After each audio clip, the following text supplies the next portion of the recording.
Hey, congratulations on hosting a We Walk Together small group. It's going to help you get started with your first week of meetings.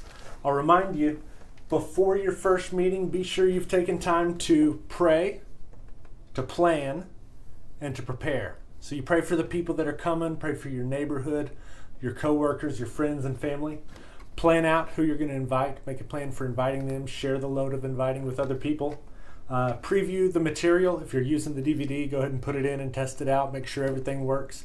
You want to pray, plan, and preview before you get started. So, you're ready for week one. First thing you want to think about as people arrive, greet visitors at the door. Greet visitors at the door. So you want people to feel comfortable right off the bat, not confused like, am I in the right place? Am I supposed to be here? Is this the right night? So if you're standing at the door waving, then their first experience is a time when they're going to smile, be happy to see somebody. They're going to know you're happy to have them with you and that you're prepared for them. So stand at the door and smile.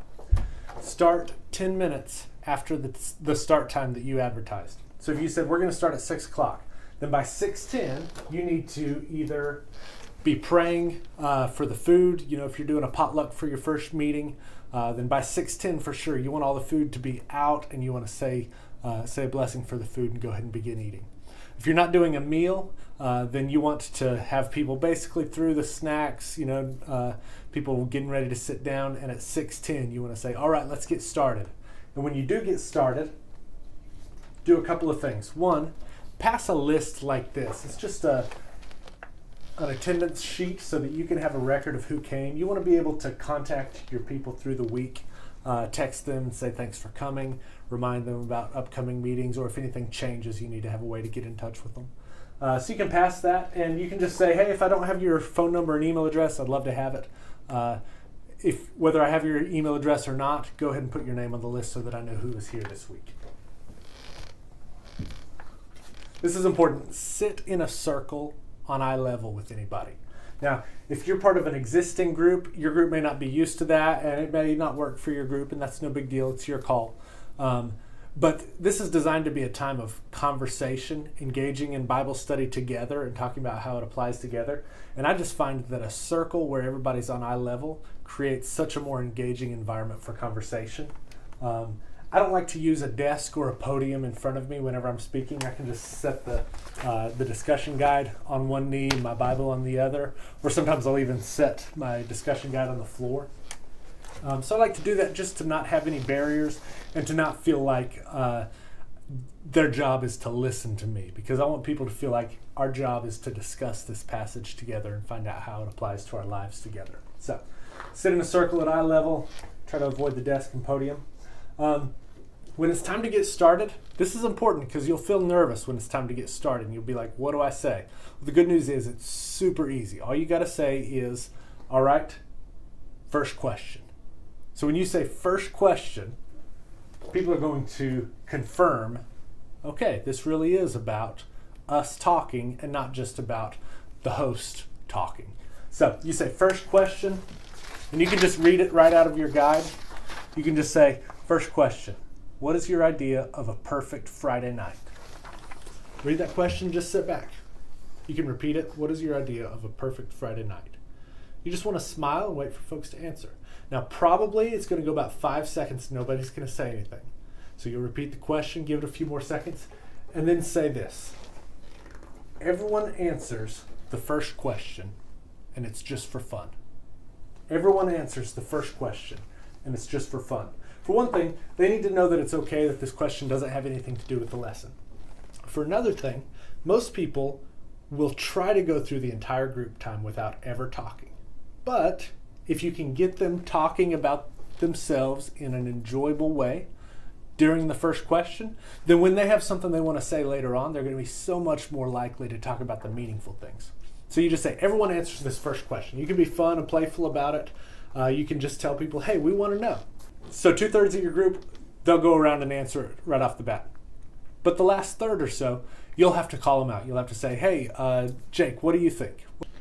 Remember this, when you're answering the questions, your answer sets the tone. Your answer sets the tone.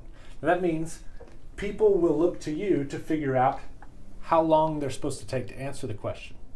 So have your answer prepared so you can give it in 15 to 30 seconds. Because if you take 5 minutes to answer the question, everybody else expects they'll get 5 minutes to answer the question too. You don't want that. Your answer also sets the tone for how transparent people can be. And you want to find the right balance of transparency based on your group, how well you know each other, what the topic of conversation is going to be for the night and everything.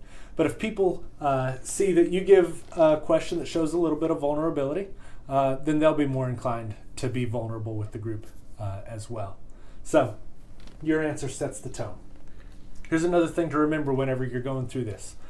Possibly your most important job for this group is to listen. You've got to listen. People want to know that you care about what they say. It's so difficult for group leaders and new group hosts to get to the point where they're comfortable enough to listen. Because if you're anxious, you're probably anxious about what am I going to say. If you're thinking about what am I going to say, then you're not going to be comfortable enough to listen. So you just want to find ways to calm yourself down and just to say, this is about our group, it's not about me. And whenever you can calm yourself down and look people in the eye, when you can think about what they're saying, they begin to see, okay, this person really is interested in what I have to say. This person really does care about me. And then all of a sudden it opens up the room for this awesome, engaging, transforming conversation about the Bible. It's a beautiful thing. Hey, when you get to the very end of the study, you might want to do this. You could say, hey, who will volunteer to do a word study for next week? Now, maybe nobody in your group has ever done anything like that, but probably somebody in your group has, so they could take week 1. You could just say, I want somebody to take 2 words from next week's passage and come back next week and tell us the definition of that word and show us some other verses where that word is used. And for this week's passage, you could say, so next week we're going to be in Ephesians chapter 4, starting in verse 7. Somebody look up the word grace in Ephesians 4:7, and also the word build up or edify in Ephesians 4:12.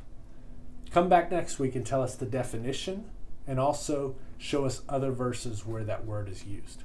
It's a great way to involve more people in your study and also to help people get more comfortable studying the Bible on their own. So somebody might want to know, well, what tools do I use to look that stuff up? Well, the old-fashioned way is this. Strong's Exhaustive Concordance combined with Vine's Complete Expository Dictionary. These 2 tools are pretty much standards for serious Bible students. But now there are online tools or computer program tools that make it pretty easy to do that stuff without the really fat books on your shelf. So you could tell somebody, go to blueletterbible.org. That's a great place to do a word study using the words that were actually in the original language. Praying for you. I'm excited for what God might do through your group. Just want to encourage everyone who's doing this. Pray, plan, preview the material, and just be ready for God to do something great through you. Thanks.